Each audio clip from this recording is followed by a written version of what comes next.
Welcome to the Dirty First Podcast. I'm your host, Cooper Headkey, where we talk about our problems. What about you? And today I'm talking with Jessica Dotzler about Crohn's. So if you'd like to introduce yourself a little bit, and we'll kind of get started. Hi, I'm Jessica Dotzler. I've had Crohn's for a really long time. I was 5 when I was diagnosed. I've had it pretty much my whole life. Yeah. Okay, cool.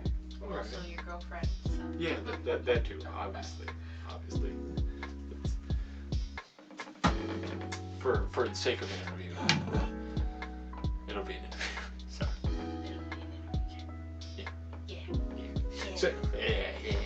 So anyways, I'm just gonna be asking her kind of a couple questions today, and just to kind of get to know her a little bit better and understand a little bit more about Crohn's myself. So my first question to you is, well, I think actually she already answered it. So what age were you diagnosed at? So I was 5 years old when I was diagnosed. It was December 12th, 2000. And I just celebrated in this December will be 21 years. My disease will be old enough to drink. Weird stuff. Yeah, that's just kind of, it's a strange thing to really think about. It's also weird thinking that the car I daily drive is also as old as my brother is. God, we're getting old. Yeah, we really are. 25. Yeah, that's the check knees light already came on. Big same. Yeah. How did it affect you during the younger years of your life? So, I mean, having a chronic illness is a huge strain. So, when I was 2, my parents got divorced, and I was raised primarily by my mother, who is a single mother. And I have a sister as well, an older sister, Cassie. So I was gone a lot. I had a lot of needs that I needed from my mom. So it impacted my sister a lot because she was often left home. It impacted the way that I was able to attend school, how I was able to be, I was gone a lot, so it's hard for me to have friends. I was on a lot of medications, a lot of which were steroids when I was a child, so they really impacted my mood and my ability to just be myself. Yeah, and didn't you kind of say steroids kind of impacted your height as well? Because I know you said both your parents are... Yeah, so my dad is 6'2", I think, 6'3", somewhere in there. And my mom is 5'10", 5'11", and I'm only 5'4". Okay. 5'3" and 3/4 technically, but I just rounded up. Yeah, and so I definitely backing up the conspiracy that drinking coffee when you're younger stunts your growth. I used to drink coffee pretty much from the same age I started drinking coffee around the same age she got Crohn's, and I'm 5'11", so I think we're good on clearing up that conspiracy. Yeah, I mean, there's a big difference between coffee and steroids. Yeah. When steroids are in your body, they really impede your body. So, like, my bones are especially porous. Still haven't broken one, so, like, good on me, woohoo. But my bones are a little bit more porous, and so they're not able to grow as they should because they don't have the strength. Yeah, the fibers didn't quite grow as tightly together as needed because of the steroids. Well, no, there's not fibers in your bones. Yeah, it's just it's just porosity in your bones. Okay. Makes it unstable. Biology in high school was by far... I had to repeat biology. I fucking suck at biology. Anytime you add any organics, any carbon to anything, the science just gets... And my brain kind of just... I don't understand it. It just doesn't make sense. But the minute you take carbon out of any science, it makes sense. I just don't. Yeah.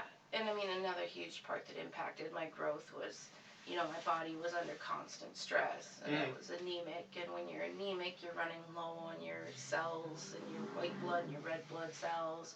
And if your bones are porous, that affects the way that you're able to make bone marrow. So it just keeps you in a constant state of just bad health. There's a lot of factors there that really make a big difference when you're talking about growing under life or death stress. I had several very big breakouts of my disease. Yeah, and it was while I was growing.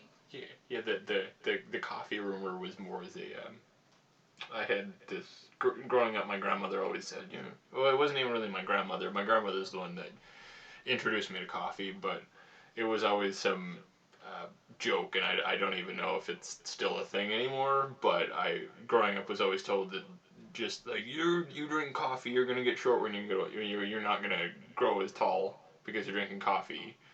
Like I'm pretty sure that's not an accurate statement at all, but okay. Yeah, I mean, I'm not too sure about coffee. No, I don't. Unrelated. It's definitely unrelated. I'm well, ADHD. ADHD. Yeah, the terrible thing is both of us have it, so it's a guided discussion is a all over the fucking place. Yeah, it's like we're trying to go from one place to another, but instead we're like trekking our way through Mordor, trying to figure out where the fuck to put this ring, and I'm just like, what? Yeah, we're trying to go to Baskin Robbins. Yeah. Drive down the street. Yeah. It's a good guided discussion is I'd say closer to resembling like a guided car accident.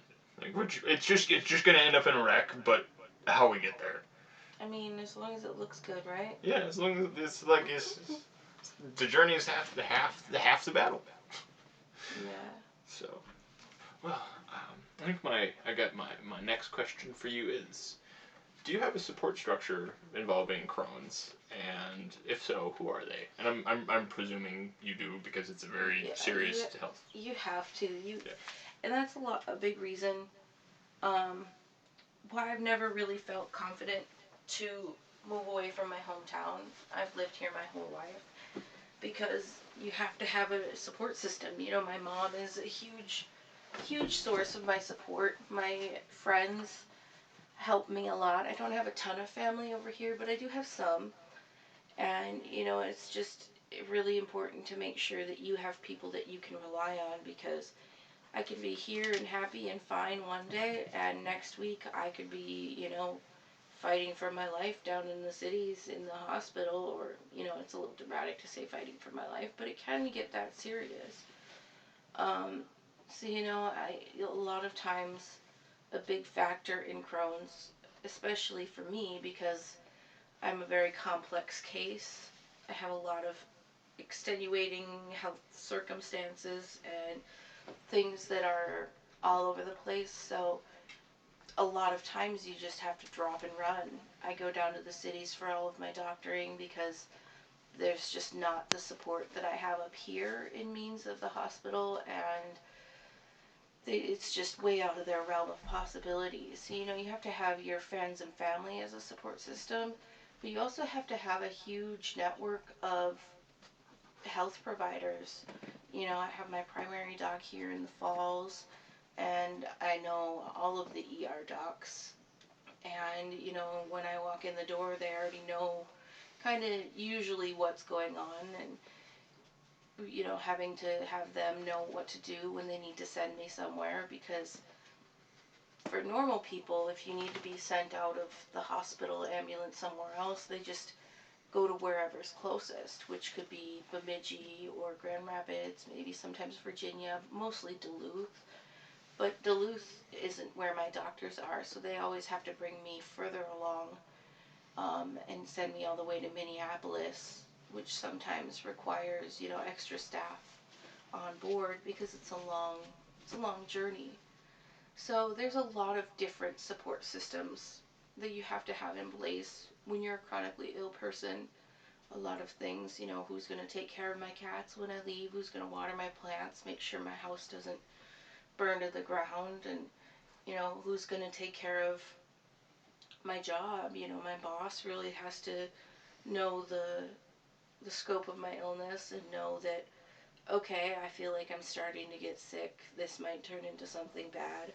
Okay, it's starting to progress along. Now I need to leave work. The last time I had my health scare, I left work for 3 months. And I just had to drop and leave.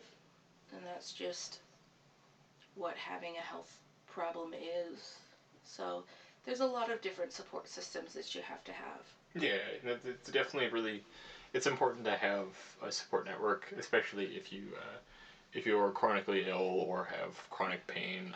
I know I deal with a lot of chronic pain myself, and it's been, I don't want to say hard to find a support structure, but I've been very, it's I for lack of the meme and lack of the joke, finding a support structure when well, my support structure, my back, is the thing that's fucked up. It can be a little unbalancing, if you will. Yeah. Bad joke, I know. Yep. But that one flopped. Sorry, hun. Yeah, no, I try to be funny, and it's I make an attempt. I try, I do, but it's to my vein sometimes, most of the time. Why do I even try anymore? Anyways. I mean, we don't have to always laugh with you. We can laugh at you too. That is an option. Yeah, that's you are not wrong. I'm teasing, of course. Oh, yes. But yeah. Oh, another huge support system is my community, though, too. I have a lot of people in our town that know about me and know my health struggles. I've been in the paper a couple times. I've had a benefit, and having the community support me and rally against me. And I'm not a particularly religious person, but a lot of people send me their prayers and just warm thoughts and well wishes. Does a lot. It does a lot to help the people that are struggling, and having the support of my community is also incredibly important to me as well. Yes. So it's having community support is definitely really nice. It's been for me doing auto detailing has been very beneficial. Like it's necessary. Yeah, without community support, I wouldn't be able to do almost anything.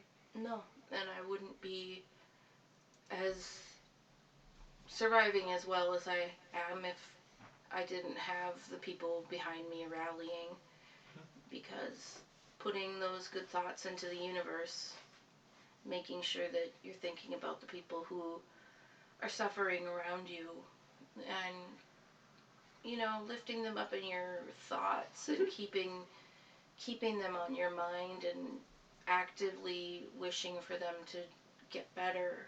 It does something, whether you're religious or not. Just having those vibes sent into the universe makes a big difference. Yeah, it definitely does. Definitely does. What has been the biggest hurdle you've had to overcome? I mean, there's a lot of hurdles. When I was in 10th grade, I got incredibly sick and had to have a lot of my surgeries, and that was when a lot of the proverbial shit went down. I lost my train there. It just derailed and went right off. About something about you in 10th grade. Oh yeah. About you in 10th grade. So there was a lot of big hurdles there to go through, because I was sick, so I had to drop my entire 10th grade and retake it. And so education has always been an incredibly large hurdle. Thankfully, I was able to graduate school, and I graduated from Rainy River Community College. It took me a couple extra years, but I did it. So education was a huge hurdle. Just being able to get out of bed in the morning and keep going. The thing that I'm struggling right now a lot with is joint pain and stiffness. If I bend my arm, my hands and fingers go numb, and I can't make a fist, and I can't use my hands at all. So it's a really huge hurdle for me to be able to continue to do the things that I want to do. Like, it impacts my job, you know, it impacts every facet of my life. I can't make a fist and grip on to use a knife to cut things to make breakfast because it makes my fingers go numb. I can't grip onto a pen to write down. I mean, there's a million things. So physically, I'd say physical hurdles are the hardest. But, you know, there's a lot of emotional hurdles to jump through. You know, it's a lot to watch. I mean, there's a huge thing in the Sikh community. You know, I spent a lot of time when I was going through my stuff with staying at the Ronald McDonald House, and it was a huge help for us financially and emotionally. The Ronald McDonald House has helped me a lot, but in doing so, you meet other children that are sick, and they don't all make it. And that's just a fact of life. And, you know, sitting there and watching your friends that you've made through this struggle and sometimes pass away, and just sitting there thinking, you know, that could have just as easily been me. I could have been the one in that seat that didn't pull through. Yeah, and I know I've through my experience with the military, I've seen. I never deployed, never went to a combat unit, but definitely had a lot of friends that experienced very similar things. That just would go on deployments and go out with friends and go to work one day, and they'd go home and they'd never see their friends again. So Yeah. it's a very raw and kind of hits you in a very sore and hard place, dude. It just Yeah. I mean, whether you're battle, it's always life is a battle. Mm. Whether you're literally in battle, Yeah, or just fighting for your life. My body every day is battling itself. You know, my disease is an autoimmune disease, which means that my body truly just, it doesn't think that. So, like with Crohn's, it affects anywhere from your mouth to your bottom, any part of your digestive tract. It thinks that it's an invader, so it goes to war against it, like it would if you caught the cold. It fights against those. That's what your body's supposed to do. But mine's confused, and it thinks that my body itself is an invader, and it attacks itself. So it's constantly fighting and battling itself every day. So whether it's, you know, battling your body, battling itself, or your body battling a disease like heart disease or cancer or anything else. Anything else. I mean, there's a million and a half. You can battle that. You can also battle your demons every day. You know, it's life is a struggle. It can be, and it's struggling every day is a. As I'm growing up, I'm realizing that every single person struggles every single day. Life itself is just constant struggle and hardship. Yeah. And, you know, you live for the moments that make it worth it. Yeah, find the things that are good.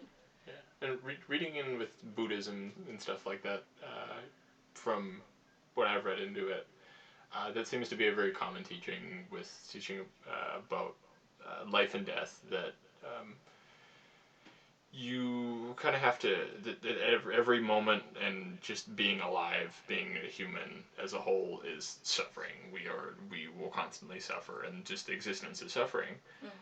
And just being able to appreciate life past that, and being able to still look at life and go, even though it sucks, even though I may hurt, even though something horrible may be going on, something horrible is going on. It's, you know, the world's just in chaos right now, but still being able to, now. Yeah, but still being able to just enjoy and appreciate life regardless, even through that. Right. Like, if I didn't have the struggles that I had and the disease that I had, I would have never met the friends that I did through the Ronald McDonald House. I also went to camp for colitis, so it's a kid for a camp for kids with IBD, which is inflammatory bowel disease, and that includes ulcerative colitis and Crohn's. And I, became who I am because of camp. I went to summer camp every year for, 10, 11, 12 years? 12, just shy of 12 years, because you graduate after you graduate. Hey guys, so we had a little bit of an audio glitch in here, so we're gonna go back and re-record some stuff. Okay. Fuck, I don't remember. Alright, so it was, I think you were talking about going to camp. It was, whatever, I'm not sure what summer, you had been going to camp for like 10, 12 years? Yeah, for like 10 to 12 years. We were talking about hurdles. Yeah, what are the biggest hurdles you had in your life? And then we talked about how everything's struggling right now. Yeah.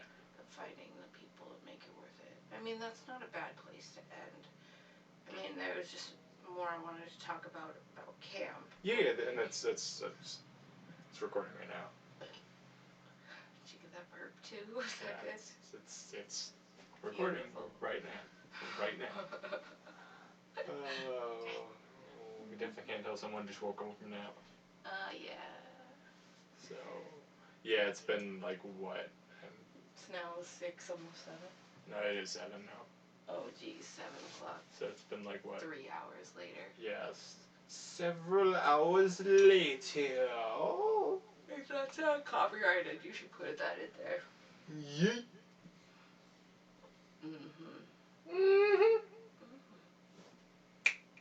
So anyways, so tell me about camp. So, yeah, I mean, camp was it was a really great time and experience. It allowed me to meet other people that are like me, because we live in a small town here, and there's not a lot. Well, I'm really not.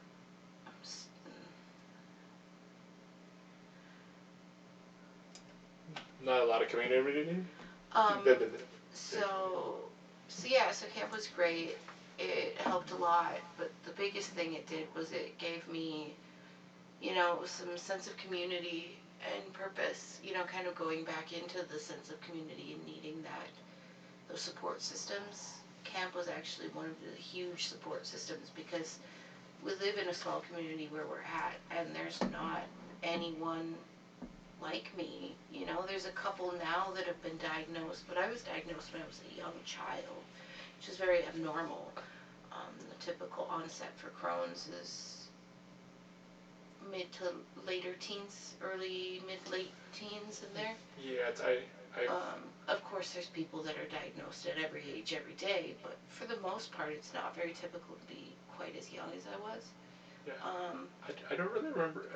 I had a friend of mine from when I was a canoe guide that he was actually one of the kids that went along on one of the trips had Crohn's as well, and I don't remember if he said what age he got diagnosed with his, but yeah. I think he was. I mean, and that's the thing now.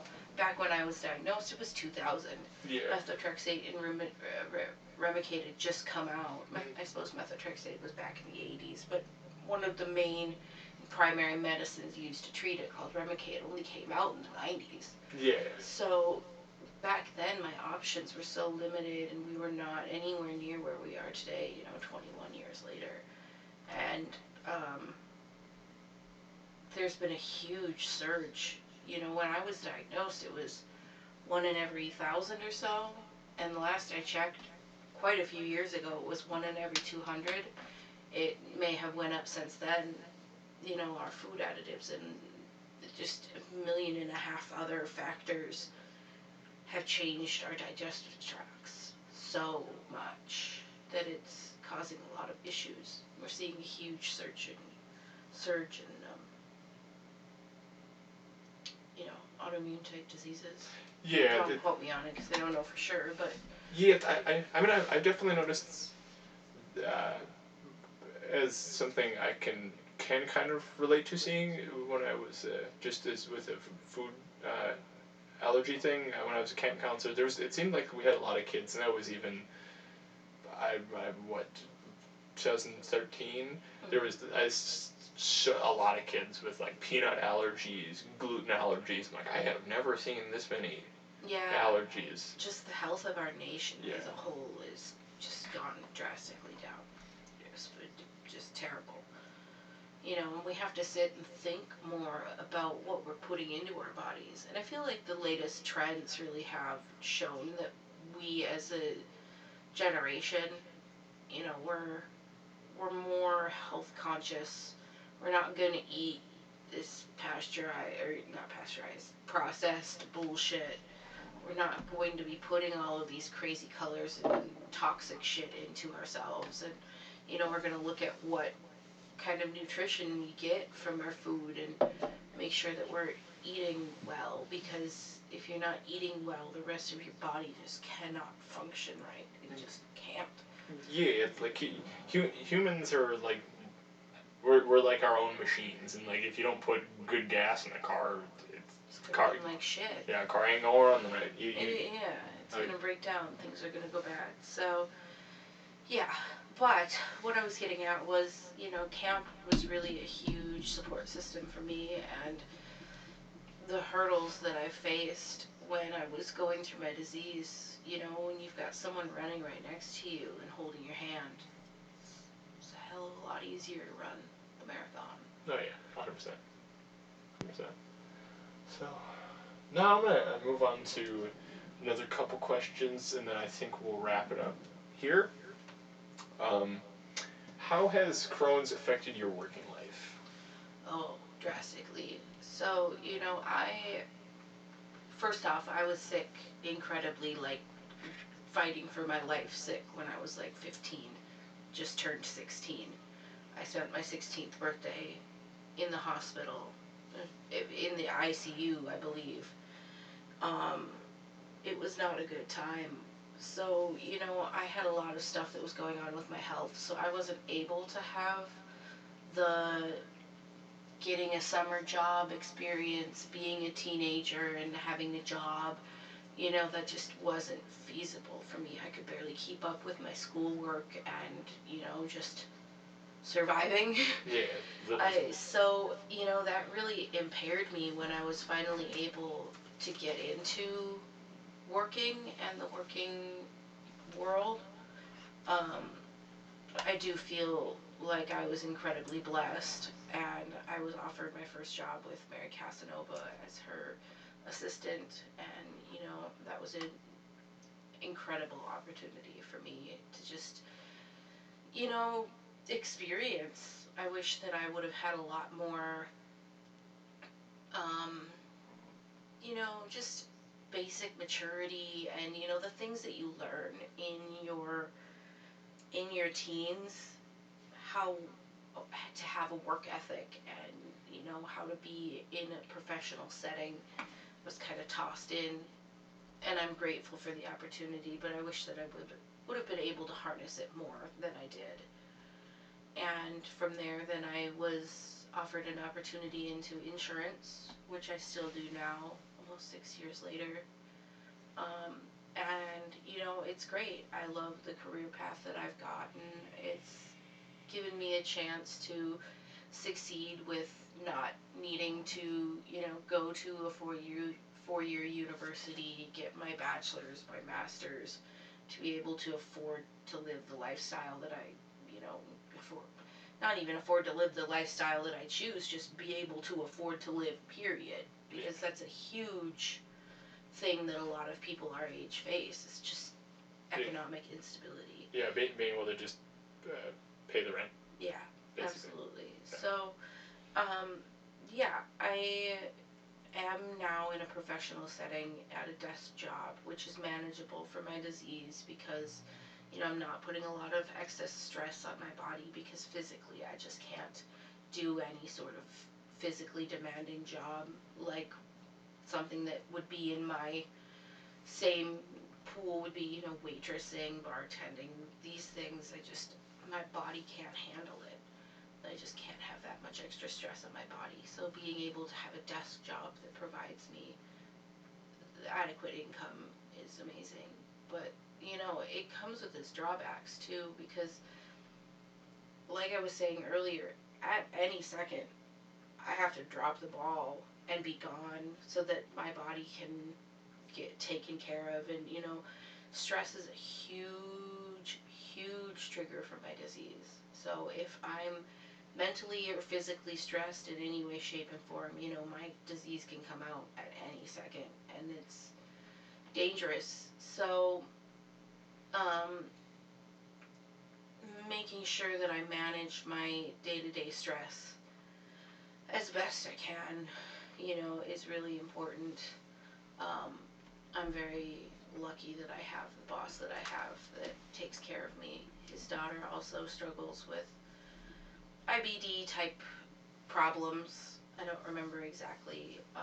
Similar to Crohn's and colitis and such. And um, there's a lot of different variances off of just Crohn's and colitis. You know, there's the basic, and then there's different types of colitis, and it can get complex, but in the realm of IBD anyway. And so he understands a lot about, you know, my body doesn't work the same as everyone else's does. You know, the biggest thing that I've found that I struggle with in the workplace is more ADHD than Crohn's. But they both impact very much, and they can make people lose jobs because you have no choice but to leave. You have to go be in the hospital, and some jobs are just like, well, bye, you know. I've been incredibly lucky though. Yeah, it's having a job that works well with your current physical health is it's a blessing. It's a blessing, and Really it's a necessity. It really is, and it's a necessity that a lot of people with IBD don't get. Yeah. They're not afforded in life. That's just not given to them. Yeah. So I'm very thankful for. Yeah, and I know when I kind of stepped away from the workplace and stepped away from just a regular job and wanting to take the route of becoming self-employed, that really has afforded me the ability to do exactly what Jessica just said, and being able to have a job that affords you to be able to work with your current physical health and being able to work within your limitations and whatnot. It's really a blessing. Yeah. So on to the second to last question. Has working from home during COVID helped or hampered you? So working from home, due to the way that my job is structured, is really not feasible. We still have a lot of paper files, and that just doesn't translate into being able to work from home. You have to be at the office to access the files. It's something that I'm hoping eventually will modernize. We'll see. I agree with my boss though, in that paper filing is equally as important. Anyways, but the biggest thing that COVID and the pandemic really has done is made my healthcare so much easier to access. Oh my god. So I thought it would be horrible, and then I wouldn't be able to see my doctors. And I have struggled with scheduling and getting in to see them, but what it has given us is Zoom. And for a person who lives 6 hours away from their doctors, anytime I need to see my doctor, I have to drive from I Falls all the way to the cities, stay in the cities, miss out on work. You know, that's a huge impact too. I had a lot of doctor's appointments, and I'd have to be gone for a week or two to get all my doctor appointments done. Now everything's just done online. I can stay home. I can see my doctors, get things taken care of.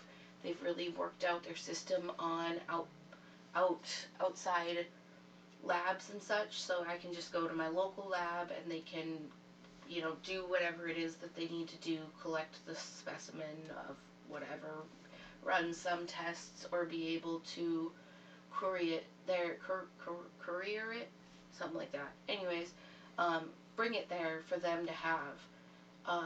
So that system has surged since COVID and has actually given me way better access to my doctors and my health care than ever before. Yeah. Which is absolutely incredible. So, there's a lot of things that are negative about COVID and how the pandemic hit people. There's at least one positive for me, know. Yeah, there is something that could be said about always finding light out of just kind of a shitty situation.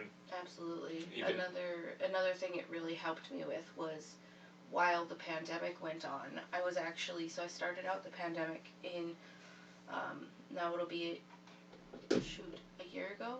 2020, yeah. So a year ago in May, was when I had my surgery, but a year ago in July, nope. Where did we leave off? We're at. Another thing that it's really helped me with is, a year ago in July, I was struggling with my health. I was in the hospital. I was in Duluth. I was in Minneapolis. It was a few weeks in the hospital, and I was really struggling at that point, and I was sick. And then the pandemic hit in March. I was set for a surgery, and I was supposed to be getting my surgery in like April. We had started to schedule. Things got pushed back, and then I didn't, because of the way that the state got shut down. They stopped all unnecessary surgeries, and unfortunately mine was deemed non-emergency, even though I was in the hospital for weeks beforehand. And my doctors, I'd been discussing this surgery for the last 3 years, and this surgery being where they finally do the last step of my road, if you will, and they just completely remove my rectum and my anus, and they just stitch it shut.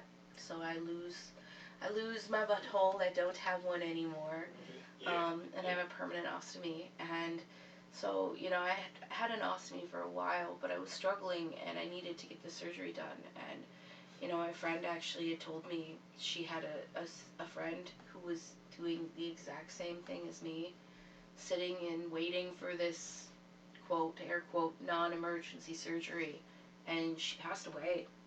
She didn't make it, and that could have very easily been me. I was right there in line with her, and it's scary. Once again, one of those times where I'm just blessed for everything that I've ever been given in life, and I was able to make it and have my surgery done that May. And it was hard. It was a hard surgery. It was a full 6 months of recovery. But thankfully, instead of having to worry about being gone from work for 6 months while the world is working, and keeping up with work and making sure everything's happening at work and getting my tasks done, the world shut down. So even though it made me wait a couple extra months before I could get my surgery, it really helped me in the recovery, because I didn't have to worry about being at the office and being at home, even though I'm not physically able to, barely even sit up in bed for the first couple months. I was not sitting here waiting and worrying to get back to work. So there were a lot of ways in which the pandemic really helped me out. And, I got lucky. I got really lucky. I have... Yeah, the pandemic definitely, in some ways, has been beneficial for some and kind of negative for others in a variety of ways. And it's been real, like the pandemic, from everyone I've talked to, has always, it's just been real weird. It's just been a real weird time for all of us. Definitely, and for the good or the bad. I mean, I had some success that came out of it, too, which was really, really nice. And I thank the community around me too for just everything. Those stimmy checks really helped when I wasn't working and sitting at home with. Yeah. So I can't even say I was sitting at home on my ass, because I wasn't sitting on my ass. Yeah, because you didn't have that. I couldn't, and then I didn't have one. Yeah, but. yeah. That's really that's where the name of the episode comes from. because she has an ostomy bag and she no longer has a butthole. So don't get mad, just laugh. Just laugh, because it's funny. It is. I find it hilarious. You know, I've spent almost 21 years of my life with a butt disease. You know, man, fart jokes are funny as shit. Yeah, like they are. Yeah, like straight hilarious. Like straight up, she has a front butt. I have a front butt. She has a front butt. I do. And like in all reality, like, guys, hear me out. In an apocalypse situation. Camping, it's a breeze, man. Yeah, she poops in a bag. In a bag, boy. You don't have to let me sit there and like take time. No, just done. It's in a bag. It's literally on the road, man. On the road. It's great. And you know, there's so much stigma against ostomies, but mine gave me my life back, and I'm proud every day to wear my bag because the alternative is a hell of a lot worse. And I mean, I can't say it enough, but I've been fortunate. My bag doesn't give me a lot of problems. I'm able to wear it with ease, get long wear times, and I don't have much for leaking or any problems like that. So it's been good to me, and there should be a lot less stigma about ostomies because they're really not that bad. It's just a little different. You could say there should be a lot less stigma.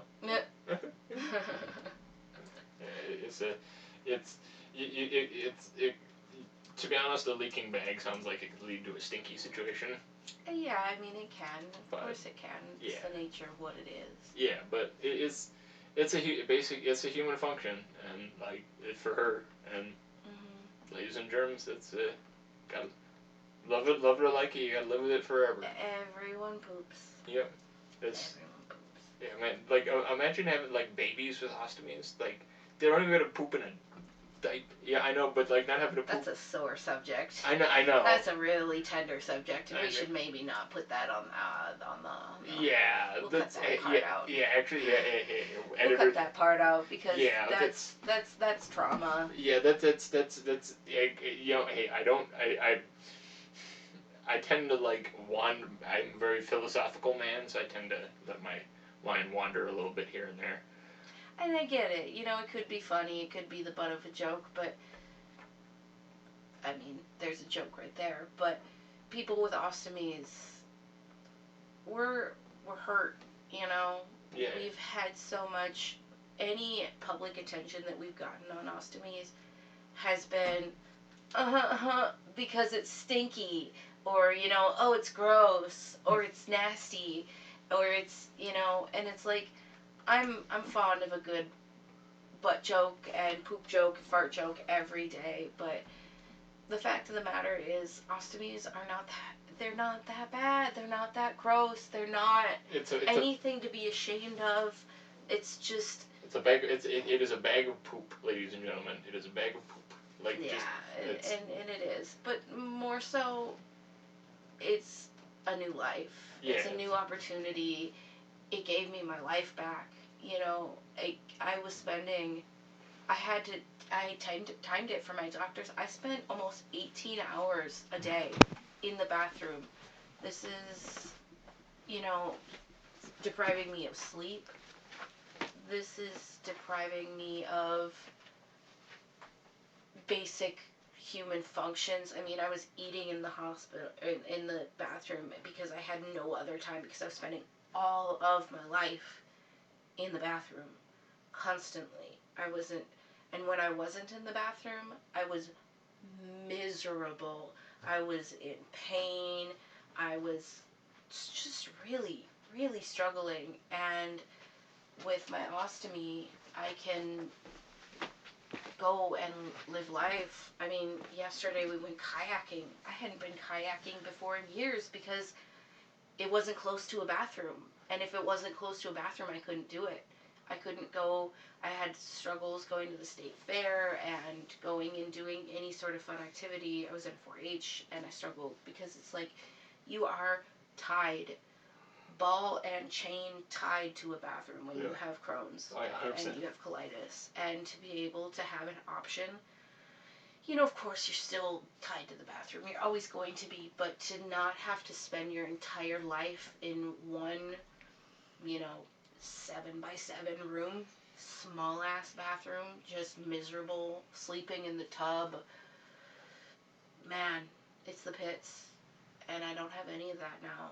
And it's the best thing, that's the best decision I ever made in my life. Okay, now we're just coming back with the regular viewers, and we'll follow up with the last question.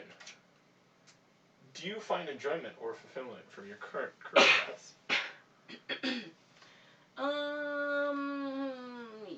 Yeah, insurance is great. It's fun. It's fantastic, and it is a great job. It is a great career, but it's boring as hell. It's rules and laws, and people are mad at you because their insurance costs too much. There are good sides of insurance, and they help people incredibly, immensely, and it is worth it. And I know some people are like, it's the scheming skips, it's just bullshit, but it does truly help people, and that makes the job worth it. But I have a creative mind and a creative soul, and to just sit behind a desk and do paperwork all day just kind of like drains life out of you a little bit. So I'd love to go into something where I can still maintain my job, because I do love my job and I do enjoy it, but also being able to do people's nails on the weekends. That's one thing that's been on my mind, is being a nail tech and doing that kind of career path.